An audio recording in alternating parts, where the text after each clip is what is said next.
Salve rapaziada, seja bem-vindo a mais um vídeo aqui no canal do Fabão. Dessa vez análise palpites do Contender Series semana 2. Lembrando, o Contender Series acontece toda terça-feira a partir das 8 horas da noite com transmissão exclusiva através da Paramount, fechou? Deixa seu like, se inscreve no canal e tamo junto, vamos começar a análise do vídeo. Lembrando que no último card, que foi um card difícil, nós cravamos uma DD 8, que foi o nosso porradão do card, tá? Então a expectativa está muito boa, porque na semana passada a gente não teve nenhum brasileiro, nenhum lutador sul-americano, e nesse card da semana 2 a gente vai ter 3 brasileiros. Então a expectativa está a melhor possível, tá? Lembrando que o nosso porradão do card, que a gente gravou no último card, já está definido da semana 2. Você consegue pegar ele através da descrição ou através dos comentários, tá? Vamos que vamos. Vamos falar dessa luta aqui, galera. A primeira luta que abre aqui a nossa semana 2. São dois lutadores americanos, tá? O Tanner Tremblay contra o Roman Puga. Vou falar aqui primeiro do Roman Puga. São 6 lutas de MMA profissional, sendo 5 vitórias e 1 derrota. Nos meus estudos, cara, eu vou te falar uma coisa.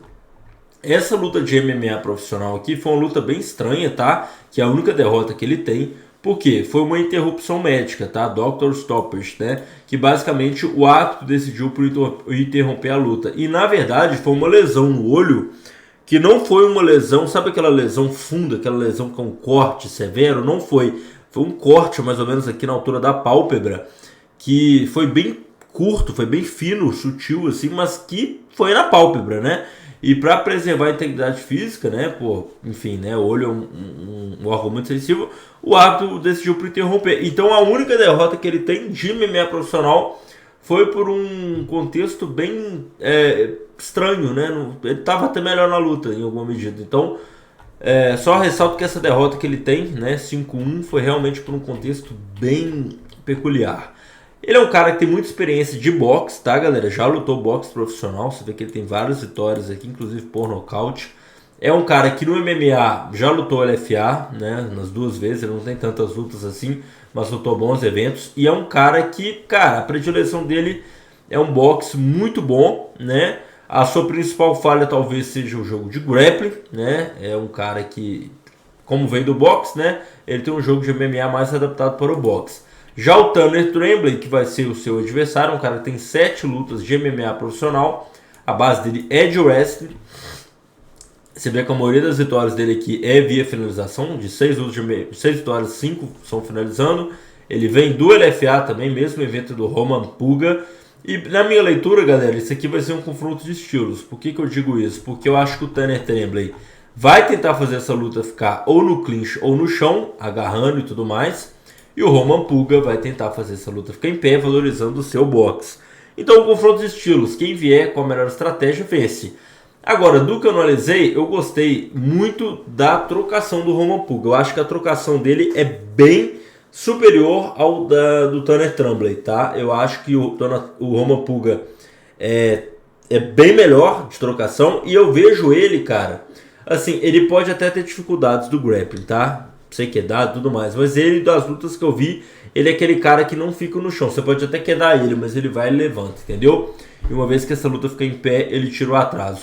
Então nessa primeira luta, não é uma luta de tanta confiança, ambas têm poucas lutas de MMA, mas eu iria com a vitória do Roman Puga, acreditando que ele tem um wrestling melhor, tá bom? Próxima luta, Muhammad Ali contra Alec Lawrence. Cara, ambos, né, já lutaram contra The Series, então sabe como é que funciona. O Muhammad Ali lutou contra o Ivo Baranieski, que não é demérito nenhum você perder para o Ivo Baranieski. Ele, inclusive, está na boca do top 15, tá? Ele, desde que ele ganhou do Muhammad Ali, ele fez 3 lutas de MMA no UFC. Ganhou do Ibo Aslan, do Austin Lane e do Junior Tafa, tá? Todas essas 3 por nocaute no primeiro round, antes dos 3 minutos de luta. Ele é um cara que tem 3 bônus de performance da noite. Então o Muhammad Ali não perdeu para um cara ruim. Desde que ele perdeu essa luta, ele ganhou, né, num próximo evento. Já ganhou do ex-UFC, do Jared Gooden. Então um cara que tem a trocação boa. Agora, galera, falando do Muhammad Ali, ele é um multicampeão de jiu-jitsu que recentemente migrou para MMA. Ele tem apenas 6 lutas. Mas eu ainda não vi esse jiu-jitsu dele, tá? Você vê que ele não tem nenhuma vitória por finalização. Então é um cara que está realmente ali, geralmente vencendo suas lutas nocauteando. E eu queria ver esse jiu-jitsu dele, tá? É um cara de jiu-jitsu, ele é fora de série. Quem acompanha o cenário de jiu-jitsu possivelmente conhece o Muhammad Ali. É um cara que lutou contra todos os melhores ali da época dele. Já lutou com Buchecha, com Meregali, Felipe Andrew, o Tebec Pereira, aqui, ó, Rafael Lovato, Gordon Ryan. Então, é um cara muito bom de grappling, mas até aqui no MMA ele ainda não demonstrou. Ele enfrenta o Alec Lawrence, que é um cara que no primeiro momento, até se você for ver o físico, ele luta de 84, de meio pesado, né? Essa luta até 93. Eu sinto que o Alec Lawrence poderia lutar de 84, de peso médio. Eu acho que ele tem carcaça para perder ainda, não sei, mas enfim. O fato é que essa luta de peso meio pesado, o Alec Lawrence é um cara que perdeu também no Contender Series, né? Mesmo caso do Muhammad Ali, o Muhammad Ali perdeu para o Ivo Baraneski e o Alec Lawrence perdeu para o Abdul Rakhmonjakaev. E parecido, né, com a luta do Ivo Baraneski, é um cara que também está invicto do UFC, né? Desde que ele foi contratado, são 3 vitórias também no primeiro round. Cenário bem parecido. Cara, o que eu gosto dessa luta aqui é o seguinte, o Alec Lawrence é um cara que, num primeiro momento, se a gente for ver, eu sinto que ele é um pouco pequeno para essa categoria. Ele é um cara que a trocação dele é boa, tem golpes potentes, golpes duros, mas o grappling dele ainda a gente não viu muita coisa. Eu queria muito ver o Muhammad Ali levando essa luta para baixo, tá? Eu acho que o Muhammad Ali é um lutador mais completo, é um cara que vem evoluindo sua trocação. Ele ligou do Jared Gooden, que é um ex-UFC, na trocação, tá? Foi uma luta que não teve grappling praticamente. Mas como eu queria citar assim, de maneira geral, eu acho que o Muhammad Ali tem mais opções na luta. Tá? Eu acho que essa luta se dando na trocação, ele troca, mas caso ele queira botar o grappling para jogo, seria assim, um trunfo por parte dele. Então nesse segundo confronto, eu iria com a vitória do Muhammad Ali, tá bom? Vamos para a terceira luta aqui, galera. Lembrando, deixa seu like, se inscreve no canal, nosso porradão do kart está aqui na descrição, nos comentários. Todos os palpites do Contender já estão liberados, odds múltiplos, tá? Através da Bateu, tá? A gente está utilizando essa casa para fazer todas as operações do Contender, do UFC, todos os melhores mercados de MMA do mundo você consegue fazer através da Bateu. Saque depósito via Pix, conheça as odds e as operações que estão disponíveis lá. O link para você se registrar está aqui na descrição ou através dos comentários. Vamos fazer a análise dessa terceira luta do card. Estados Unidos contra México, Logan Paxton contra Christian Perez, cara. O Logan Paxton é um cara que, de 11 lutas de MMA, são 10 vitórias, 1,78 m, é um cara forte fisicamente, inclusive grande para essa categoria.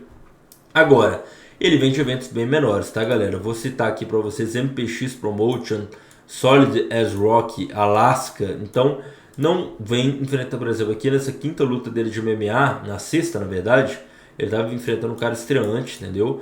Então não dá muito pra gente credenciar assim. É um cara que é resistente, forte fisicamente. Agora, ele enfrenta um cara muito duro e muito sólido, que é o Christian Perez, tá? O Christian Perez é um cara que tem 16 lutas de MMA e 14 vitórias. É muito bom, tanto na parte de grappling, tanto na parte de trocação. Ele já ele já lutou contra o Contender Series do ano passado. Ele acabou perdendo para o Mano Mito, mas foi uma luta que no primeiro round ele quase pega o Mano Mito, no segundo round também.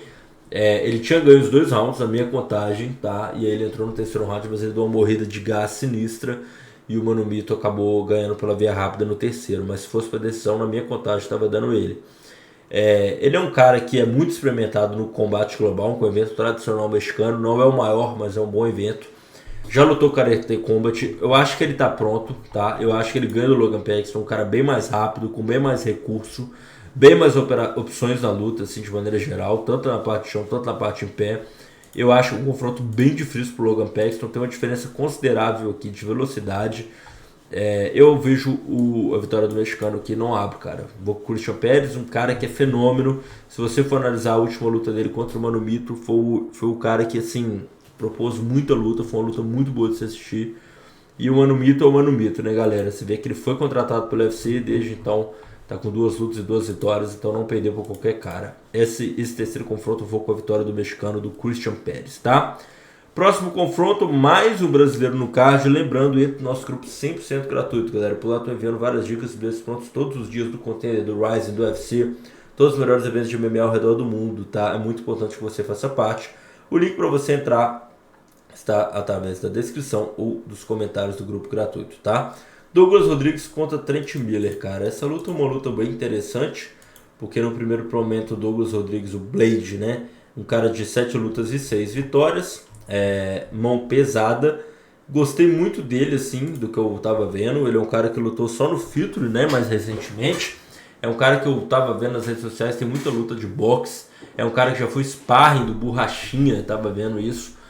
É, o Borrachinha já chamou ele para ser sparring dele. Mão muito pesada, um cara que, assim, a trocação dele é diferenciada, forte fisicamente.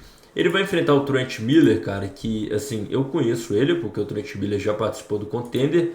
E assim como eu disse aqui do Alec Lawrence, né, cara, na segunda luta, que eu achava que o Alec Lawrence lutando de 93 poderia lutar de 84, eu sinto que o Trent Miller é um cara que luta de 84 e poderia lutar de 77. Eu acho que tem carcaça para perder. Ele é um cara de 1,75. Honestamente, para essa categoria do peso médio, até 84, eu acho ele muito pequeno. Assim, a última luta dele foi horrível, tá? Para ser bem honesto, essa luta contra o Tyler Smith aqui. Você tem noção, esse Tyler Smith é um cara de cartel 3-4. Ele lutou em 2023, ele lutou agora em 2026, ou seja, estava 3 anos sem lutar. E esse cara deu um calor no Trent Miller, entendeu? Eu acho que é um casamento que tá bom pro brasileiro, pro Douglas Rodrigues. Eu acho que essa luta, o melhor palpite é não chegar até a decisão. Muito possivelmente um vai cair aqui, então eu vejo a vitória do Douglas Rodrigues do Blade, tá? Um negócio que eu cito também a mais, assim, é que o Trent Miller já lutou Contender, né, do ano passado, perdeu pro Ryan Ganda também, que não é demérito. Ryan Ganda tá voando aí, nocauteando todo mundo, tá invicto no UFC. Mas o Douglas Rodrigues do Blade é um estilo mais ou menos parecido com o do Ryan Ganda, um cara que trabalha a combinação, tem um golpe de one punch, assim, de uma mão só muito forte. Eu vejo essa luta sendo um pouquinho complicada aí pro Trent Miller, tá? Então eu iria com a vitória do Douglas Rodrigues do Blade e, cara, chance de ter nocaute aqui, tá? Agora, pra gente finalizar, né, o Contender Series, lembrando, tá, galera, todos os melhores palpites do UFC do Contender você conhece através do meu grupo VIP, tá? Você não vai precisar de analisar, eu vou fazer isso por você, vou enviar todos os bilhetes, link do bilhete pronto, informação de transmissão, que horas do evento, tudo bem completinho, desenhado pra você. E você consegue adquirir o grupo VIP aqui na descrição ou através dos comentários, tá? Lembrando que se você não quiser adquirir o grupo VIP, tem o grupo gratuito também. E eu vou pedir para você me seguir no Instagram, tá, rapaziada? @ofabonchipster, mesmo usuário aqui do YouTube, mas com um O antes, fechou? Vamos agora falar da luta principal, rapaziada. Namofásio contra Kaique Brito. Já deixou seu like, se inscreveu? Então vamos que vamos. Rapaziada, essa luta é muito interessante, tá? Vou falar alguns aspectos antes. O Namofazil tem 29 anos, tá? O Kaique Brito também, porém eles têm uma diferença significativa de luta, tá? O Namofazil tem 11 lutas, o Kaique Brito tem 25. O Namofazil é um cara que eu honestamente acho que, assim, ele é grande pra categoria de 77, tá? Mas, cara, sei, cara, não vi nada demais assim não, sabe? De verdade, ele lutou alguns eventos aqui como o One, o Wild Warriors, não é um cara que segue muito, assim, ele vai construindo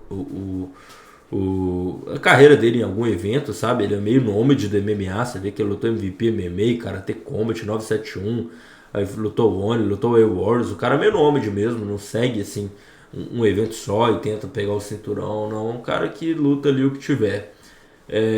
Cara, eu achei ele um pouco superestimado, né? Ele tem a mão pesada, mas é um pouco superestimado. Ele tem a capacidade de grappling e a de trocação boas, mas é isso, cara. Agora, ele enfrenta o Kaique Brito, que de verdade, eu acho o Kaique Brito muito bom, 25 lutas de MMA. Ele vem de uma vitória muito boa contra o Ronald Paradise, né, que é um veteranaço. Conquistou o cinturão do Octagon, que é um evento muito tradicional europeu. Já ganhou do Jailton Lutherbach, já ganhou de vários bons nomes. E ele, assim, já enfrentou o Matheus Rebeck, que é um ex-UFC, pedreira. Ele já lutou com o Erivan Pereira, o Rosseiro, que inclusive lutou 2 dias atrás no OCA, evento de MMA russo. Um cara muito mais experiente que o seu adversário. O problema do Kaique Brito é o seguinte, cara. São 2 pontos, tá? E aqui eu vou tentar ser bem direto ao ponto para não ser mal interpretado. O problema do Kaique Brito são algumas decisões que ele toma ao decorrer da luta, né? Algumas decisões duvidosas que às vezes saem da estratégia que ele define. Por exemplo, essa luta aqui contra o Oban Elliott, lembrando que essa é a segunda passagem dele no Contender. Ele tentou entrar em 2023, acabou perdendo pro Oban Elliott, né? Uma decisão que eu achei errado do UFC. Eu vi a vitória do Kaique, mas enfim. Então ele tá voltando 3 anos depois para tentar o contrato. Cara, essa luta contra o Oban Elliott, ele quase nocauteou o Oban Elliott no segundo round, mas no terceiro ele morreu no gás. Que o Oban Elliott fica ali por cima dele, sei lá, uns 3, 4 minutos ali, acaba né? Que aí deu uma vitória pro Obanelli. Mas assim, é um cara muito bom de trocação, mas às vezes ele peca pelo excesso. O que eu quero dizer com isso? Por exemplo, nessa luta contra o Ronald Paradise, ele ganhou por nocaute, tá? No terceiro round. Mas ele tentou vários chutes giratórios, cara. Vários chutes giratórios que não precisava. E o Namofásio, né? Apesar de ser um cara assim que não tem a experiência do Kaique Brito, ele é um cara que ele pode ter capacidade de grappling no seu jogo. Então a trocação do Kaique Brito eu acho bem superior aqui. Tanto que ele é um cara que tem 16 vitórias por nocaute, por aí você tira. Mas, cara, eu tenho um receio do Kaique Brito tomar algumas decisões equivocadas durante a luta e dar espaço pro Namofásio fazer valer o seu grappling, tá? Então eu vou com a vitória do Kaique Brito, mas destaco com a luta que ele tem que seguir uma estratégia de fazer essa luta ficar em pé, evitar o jogo de grappling e, pô, tomar cuidado aí com essas coisas aí, tipo de... por exemplo, essa luta contra o Obanelli aqui, cara, que eu tinha citado, que ele perdeu ali no terceiro round com o Gás, deu uma caída, ele escorregou, entendeu? Ele se desequilibrou e aí caiu por baixo, por isso que ele perdeu. Contra o Paradise, apesar de ele ter ganhado várias lutas, ele estava sendo telegrafado. Tá toda hora tentando chute, toda hora tentando chute. Luta no contender, isso pode virar contra ele. Mas ele é um cara que tem muita qualidade em pé, muito poder de nocaute. São 16 vitórias de nocaute no seu MMA profissional. Eu iria com a vitória do Kaique Brito. Ele tá como zebra, eu acho ele uma boa opção de zebra, tá? Então só para recapitular, Roman Puga, Muhammad Ali, Christian Pérez, Douglas Rodrigues e Kaique Brito, tá? Vou com os 3 brasileiros, vamos que vamos. Então é isso aí, rapaziada. Porradão do caixa tá na descrição. Tamo junto, forte abraço, valeu!